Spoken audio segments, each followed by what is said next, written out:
Hey everyone, welcome back to Alf's Mustang Garage.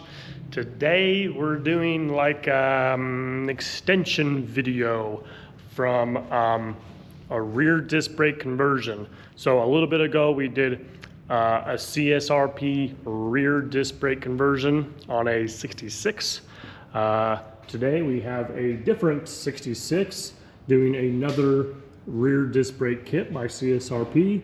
And one thing that we kind of like left out that I kind of wanted to kind of make a dedicated video on was how you have to like restructure these hard brake lines back here that go across the rear axle. So I'm going to show you what I do in these scenarios, and it's going to be essentially removing all this stuff, and we're going to build a whole new system.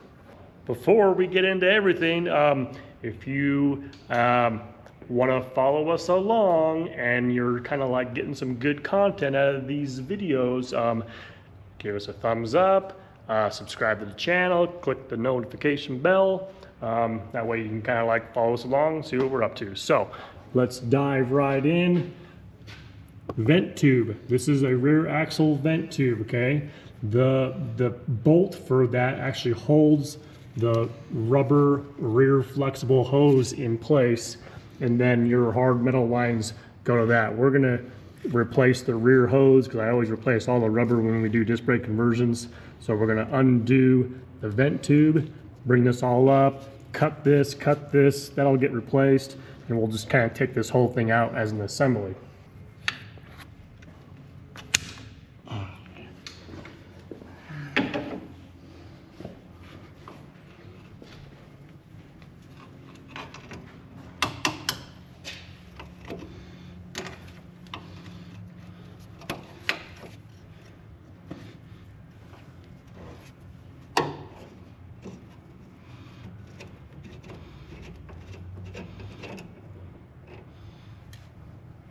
Do your best to not get any dirt inside your axle housing, because this is usually a dirt collection zone. So you got these little like mounting tabs right here. They just kind of like bend, you know, in place to kind of secure it. So if you kind of like work them a little bit, you can get the brake line right off.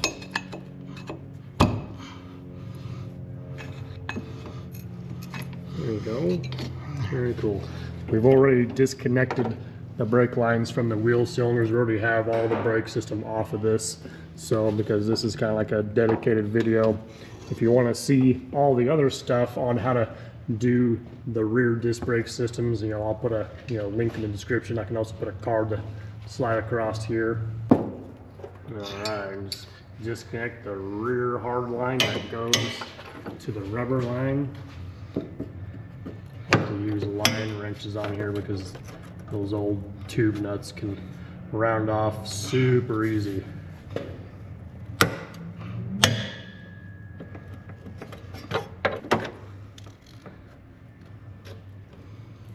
Little fluid stopper on there so it doesn't like leak all over us. Watch out for the brake fluid over there. Yeah, I just heard it. Yeah, just be careful.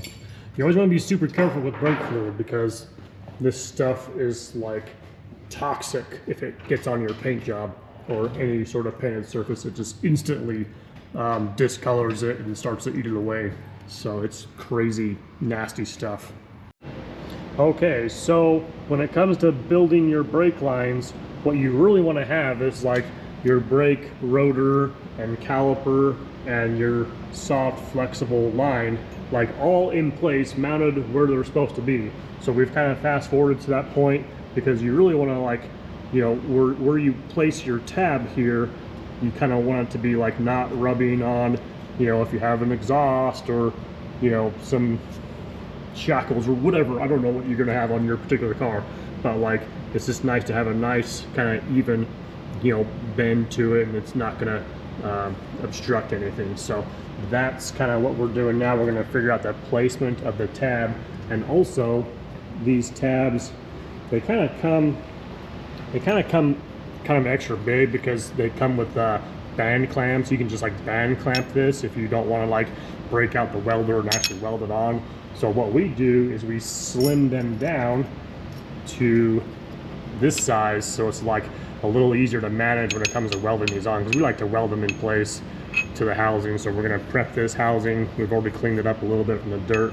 We'll kind of grind that off a little bit, figure out where we're gonna place this, weld it on, and then we'll build the actual hard line going across. Okay, so what we went ahead and did is just kind of used our little grinding disc and sanded that little area down to bare metal so that we can weld to it nice and efficiently. Couple of tips when welding: pay attention to what the heck you're doing. You do have a fuel tank right here, so like make sure your fuel tank's not like leaking, or do whatever is necessary to help protect yourself. You never really know what you're kind of getting yourself into. Maybe have a fire extinguisher handy. I don't know, but just be like aware of your surroundings and what the heck you're doing. So everything here is going to be just fine. So we've kind of got it mocked up, we got it cleaned up, and now Justin's going to go ahead and weld on the tab.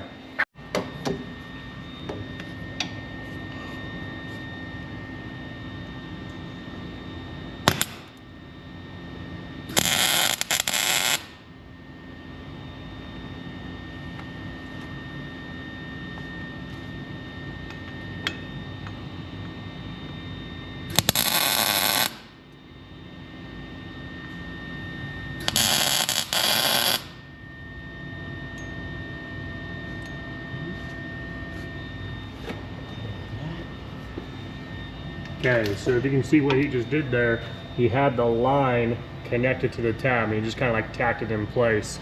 He kind of had that protected with his hand a little bit, but now that it's tacked, he can go ahead and remove the line and then he can fully weld the tab into place. Here's some other good advice. Don't look at the welds, and don't cross the streams either. All right, okay, crossing the streams is very important.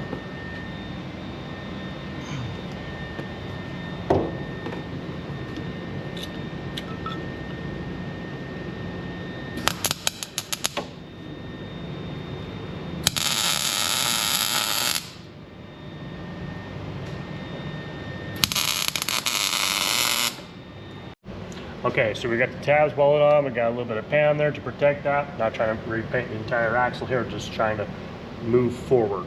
So, next step, rubber brake hose. There's one rear rubber hose. It's a flexible hose because your axle moves up and down as the suspension travels, right? So you have to have like a flexible hose. If this is old, you need to replace it, especially if you're doing a four-wheel disc brake conversion like how I'm doing. Why do you need to replace it?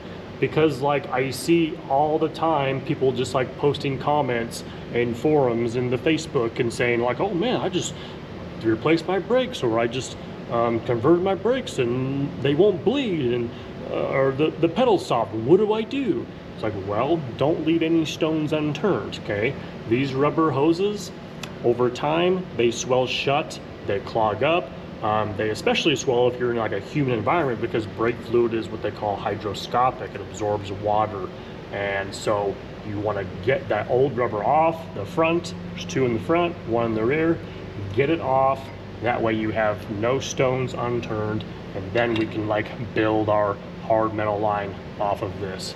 It just kind of goes in through the axle vent tube retainer that holds that in place. So we're going to bolt it in. Not like that. That's how you don't do it. Upside down.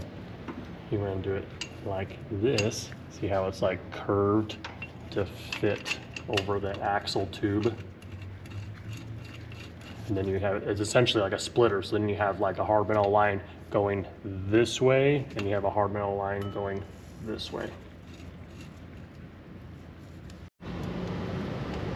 Okay, so once you're ready to start building your hard line, what Justin likes to do is kind of, we have like a fabric tape measure, it's nice and flexible, and you can use that to kind of get an idea for your length of line that you need.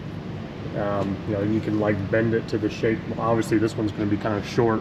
This is going to kind of go into an S curve right there and tap right into that brake hose. So, and then you can do the same thing for the other side.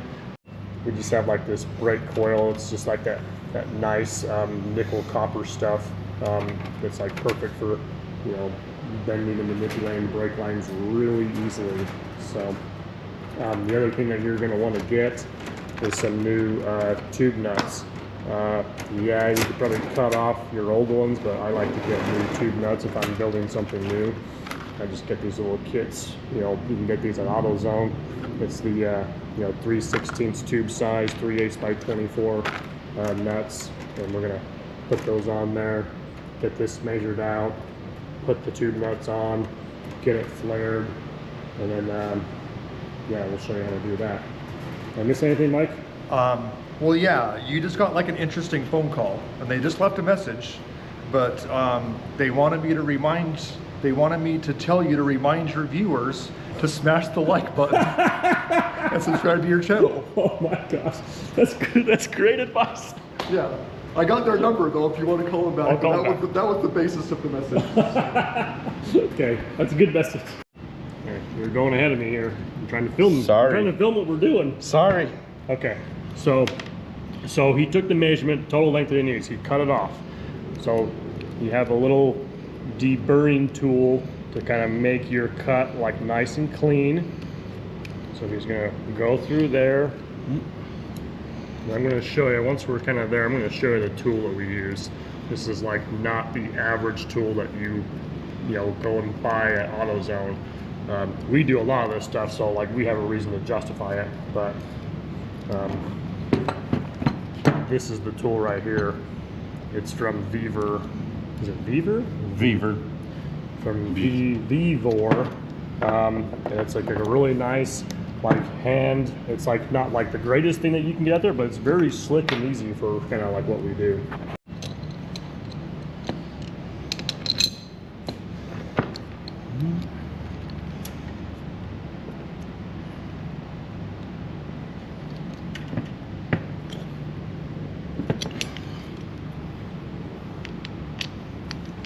So it has all sorts of different attachments, and you just kind of essentially go through your kit and get the right attachments.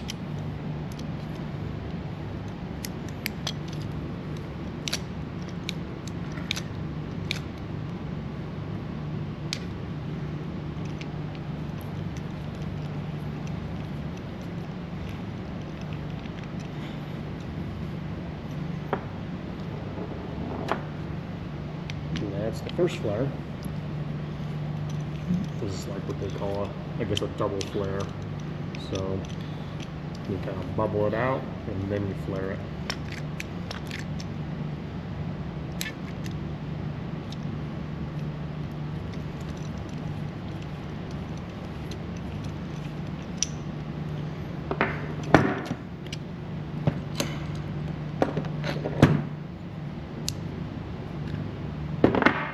Oh man, look at that.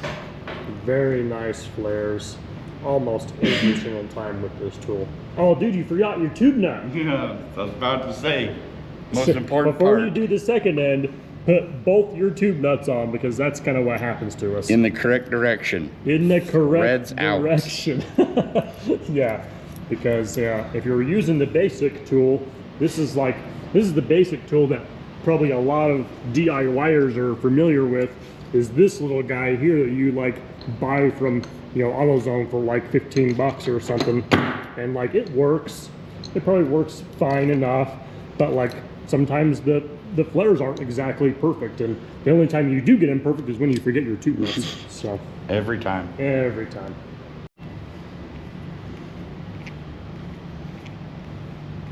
So yeah, these tools are like really cool. So if you like just like would rather just spend the money and have like a really awesome tool, like I'll put a link in the description for this sucker here, so you can just get these off Amazon. So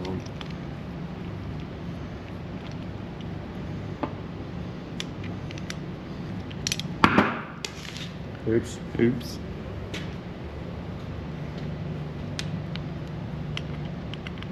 Pretty good. Bounced right over the phone screen. Yeah.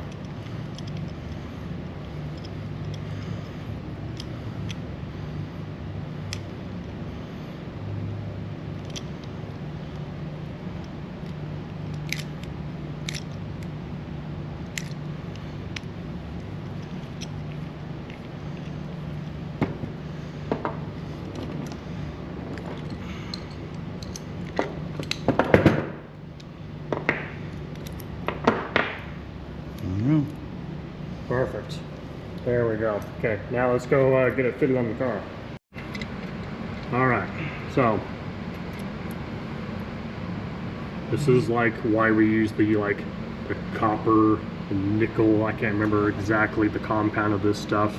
It is brake fluid compatible though, and it makes it really soft and easy to manipulate. So you can typically do this by hand.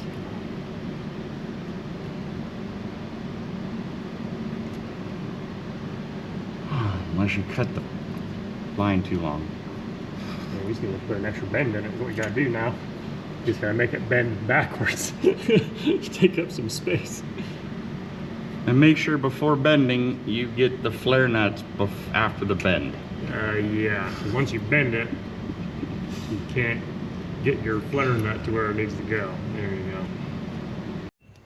go. Okay, so once you, you know, rebuild this and make it like a little shorter, like you can just kind of like make the bend much easier. So, so now we got like the longer side to do. So she's gonna go ahead and measure that out the best he can. Kind of route it the way that he wants to do it, kind of like the factory retainers.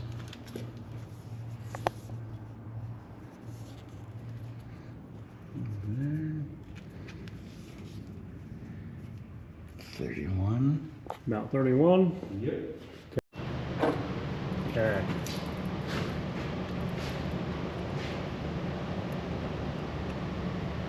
So I got this long line all tube nutted and flared.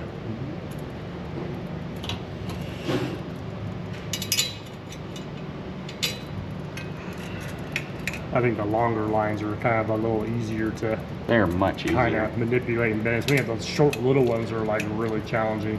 So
okay, and just like that, I mean, you can just kind of manipulate that by hand, tighten down your tube nuts, and then we can kind of like tap these little retainers down a little bit just to kind of keep a little snug hold on the brake line. But that's essentially how we do that. I just kind of wanted to, you know, take the opportunity to kind of film that specific part of this rear disc brake conversion video because we just like didn't do that on the last video. If you want to see the rest of this rear disc brake conversion stuff by CSRP, there'll be a link in the description, and you can kind of see, you know, that whole process start to finish, and then of course, you know, this little add-on that we kind of just did. So so if that was helpful and cool, give us a thumbs up. If you want to follow us along, hit the subscribe button, the notification bell, all those fun things that help us to continue to make more videos, which are hopefully cool and helpful for you guys.